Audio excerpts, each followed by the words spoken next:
Hey, kia ora, Helen Brahms here, coming live from Sun City in Arizona. Hope you're having a super fantastic, sparkling, thankful Thursday. Yes, it is a day of gratitude.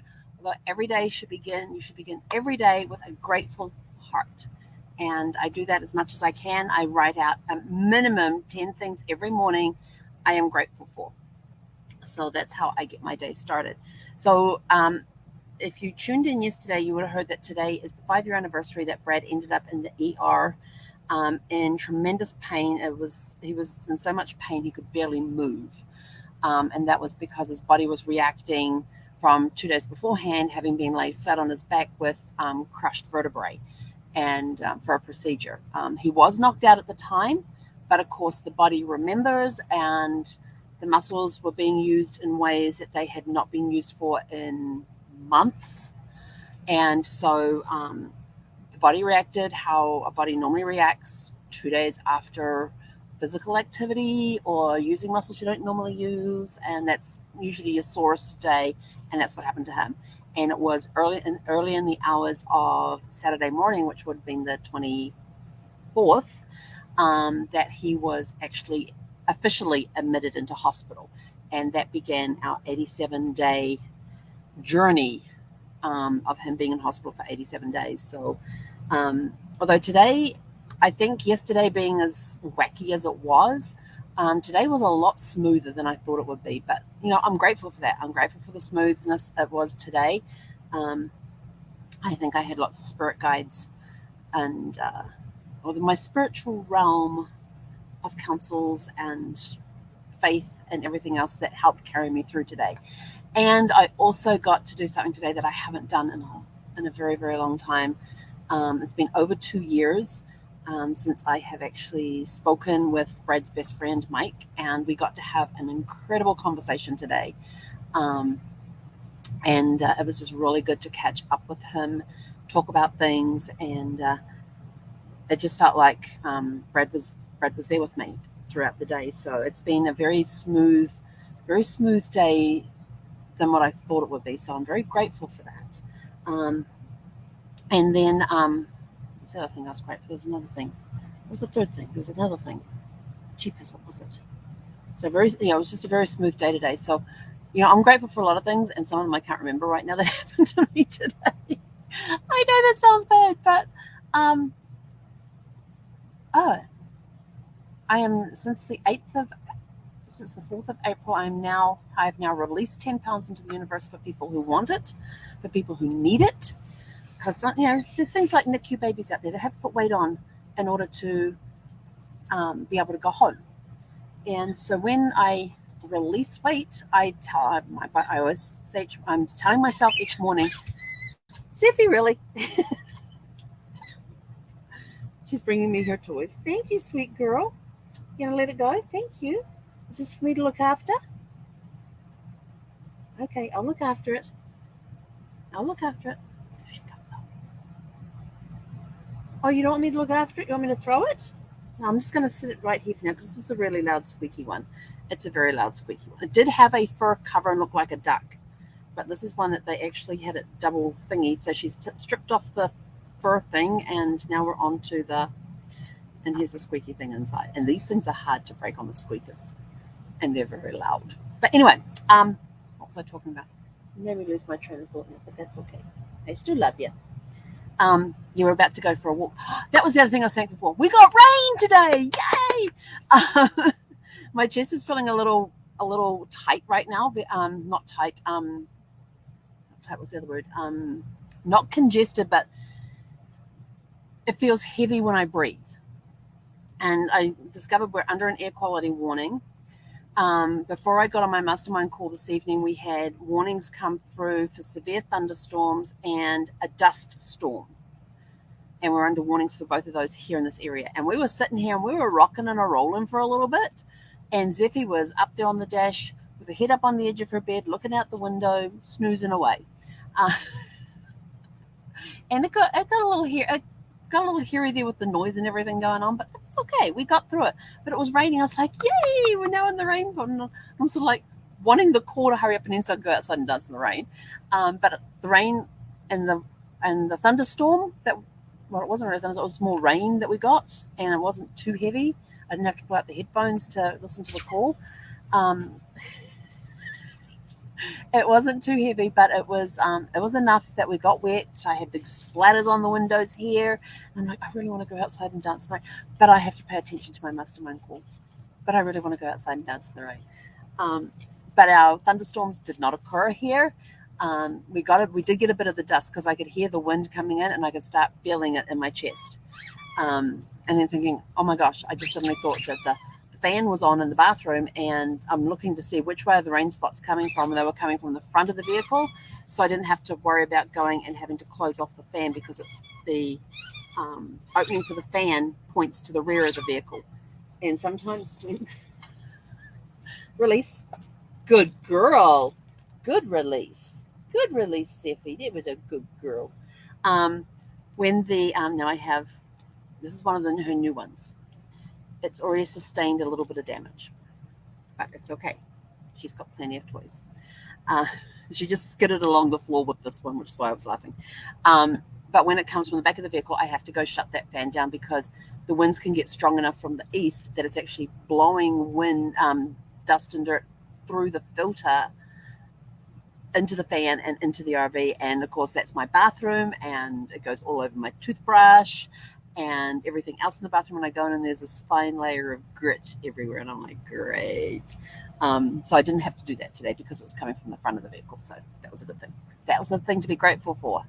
So there's lots of stuff to be grateful for today. It's been a really cool day, and somebody used the word term today for it was a thriving Thursday, and I thought, oh, I like that, thriving Thursday. Okay, I'm adopting thriving thankful Thursday for today. So I claimed it. And it really has been a thriving, thankful day today, for which I am very grateful for. So lots of good stuff to be grateful for today. Got to talk a little bit about, to my friend, I got to talk a little bit about before the Dirt Nap Adventures. Business plans the plans are being drawn up, itineraries are being drawn up, swipe files are filling up. So there's a lot of really cool stuff going. I'm going to be next week. I've got on my calendar to start contacting vendors to see what's going on, what's the rules and regulations for travel to particular areas right now. What can we put together? Seeing how much things are changing right now with everything going on. And so it's all exciting, and I've actually gotten excited about travel again as far as helping people cross destinations off their bucket travel list before they take a dirt nap. So before the Dirt Nap Adventures is getting ready for a relaunch. I don't have a date for that yet. I need to put a date on that so I make sure I get everything done. But it's going to be fantastic. It really is. I'm super, super excited about it. Like I said, I'm starting to next week I start contacting vendors. I may even have some of them on. I may even bring some. Oh, that's an idea. I may bring some of them on my lives so we can talk about some of the stuff that's going to be coming up. Ooh. Okay, vendors for lives. Okay, going to put that in the plan because that's a really cool idea.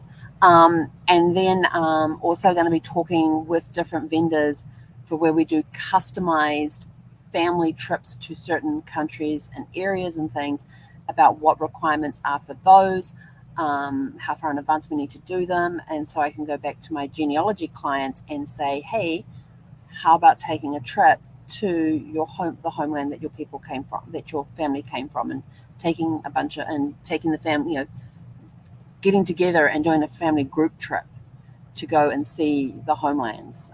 Because how cool would that be? It's one of my dream trips is to tour through England and Scotland, going down to Cornwall, which is where a lot of my I have a big contingency of my ancestors from Cornwall, going back generations. Some generations it was like 10 generations ago that particular person came from there, and then they moved somewhere else. They were born and raised there, and then they moved somewhere else, and then and other ones I have got a lot closer. I have one second great second great grandparent who was born and raised in Cornwall before they came out to New Zealand. So I'd love to go around the Cornwall area where everybody was from down there. I got a big part of me is from there. I want to go through Warboys where the manor house is and see that. I want to go up, and there's some areas in Kent I want to go as well because that's where my great grandfather was born, in Kent, and then go up into Scotland where the Ross clan comes from, which is part of my heritage. And I also want to go to Wales as well because it turns out I have seventh cousins once removed from Wales. They come through from my mother's side of the family.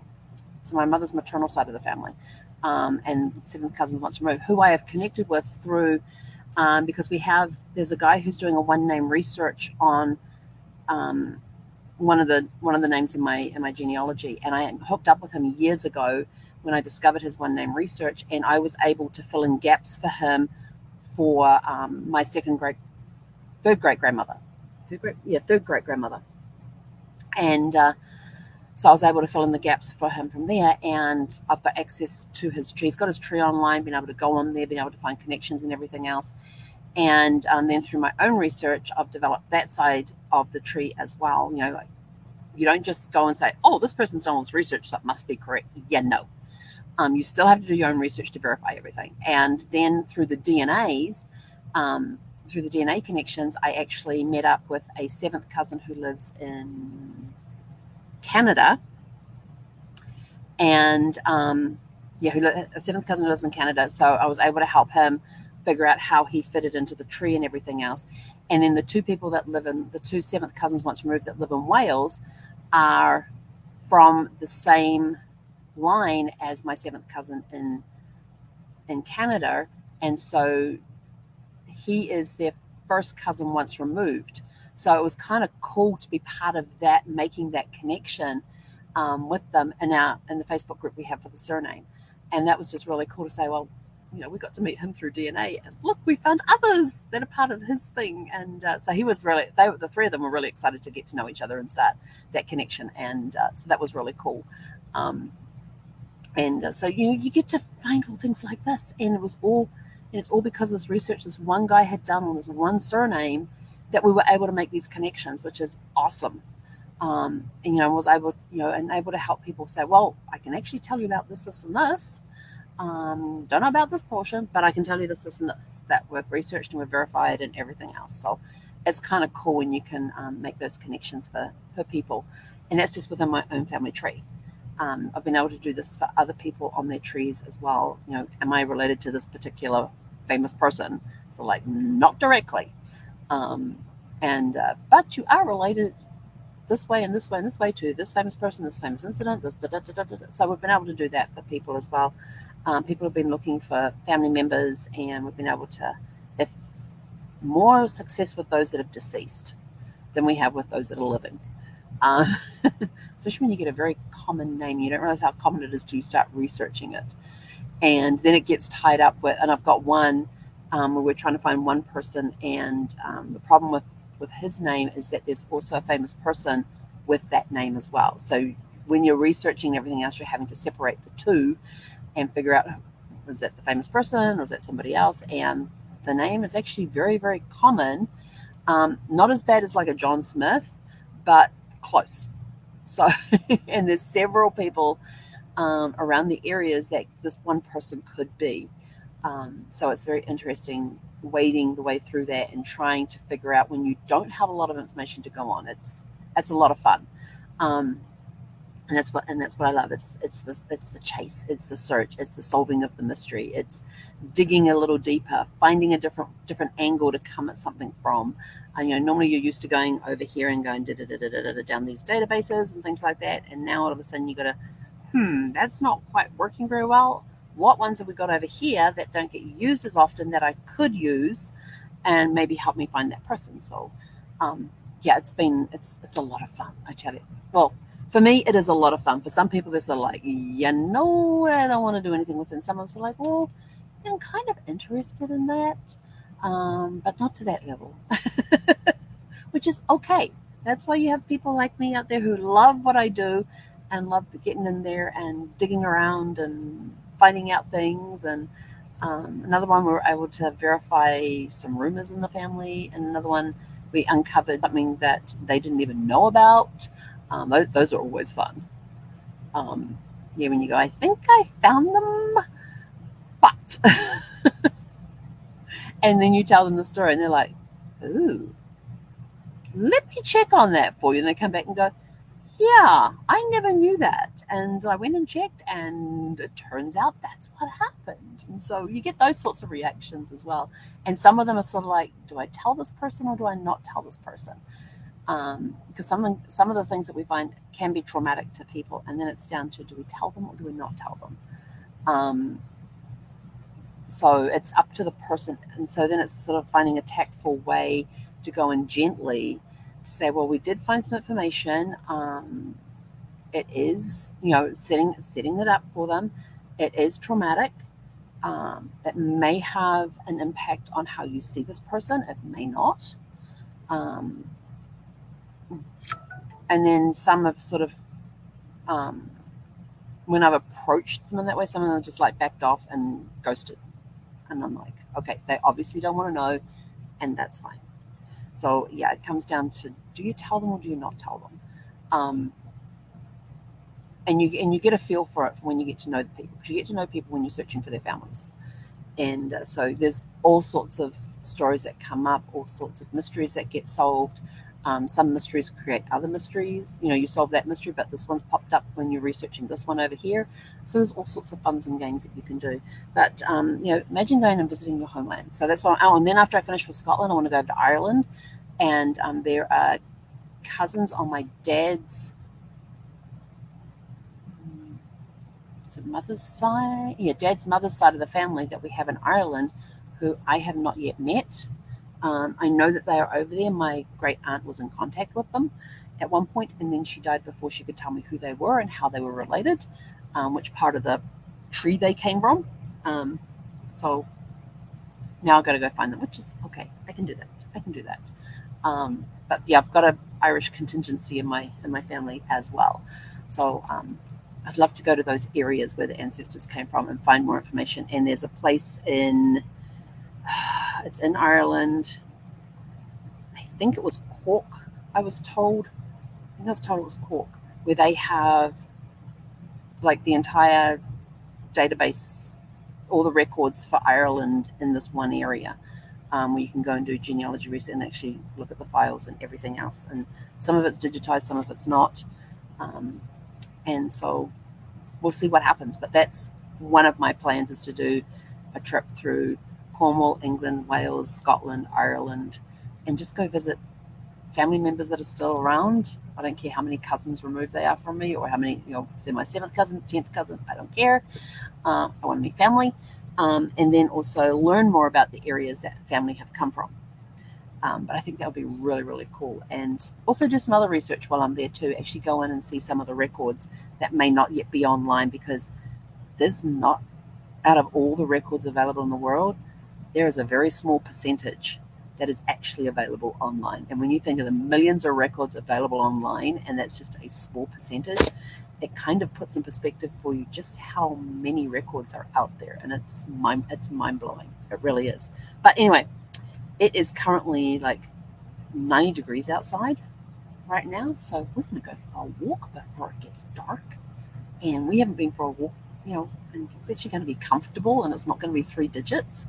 Yay. Thank you for the wind and the rain. That was the other good part about the wind and the rain coming through, is it drastically dropped the temperature from 109 down to 90.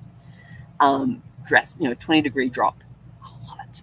And we're only meant to be a low of 85 tonight. So, but anyway, we're going to go for a walk in 90-degree weather outside. I'm kind of excited about that. Maybe it'll rain again. Who knows? See if he doesn't like getting wet, though. Me, I don't care. If it's rain, I want to dance in it. Zeffy, not so much. Well, she's waiting patiently by the door, so I better get going. Anyway, have a super fantastic sparkling evening. It is Fun Friday tomorrow. It is Finish It Friday. Look at your list. See what you can get crossed off by tomorrow. What are you going to be able to complete your list by tomorrow? That's the other challenge that you're going to have. Can you complete your list by tomorrow? I have some really cool calls and stuff set up for tomorrow. And so we'll see what comes of those, because they're going to be fun to go and check out and have fun with too. So I'm looking forward to that. But right now, we're going to go for a walk in the daylight in 90 degrees. Have a super fantastic sparkling evening. Hei konera.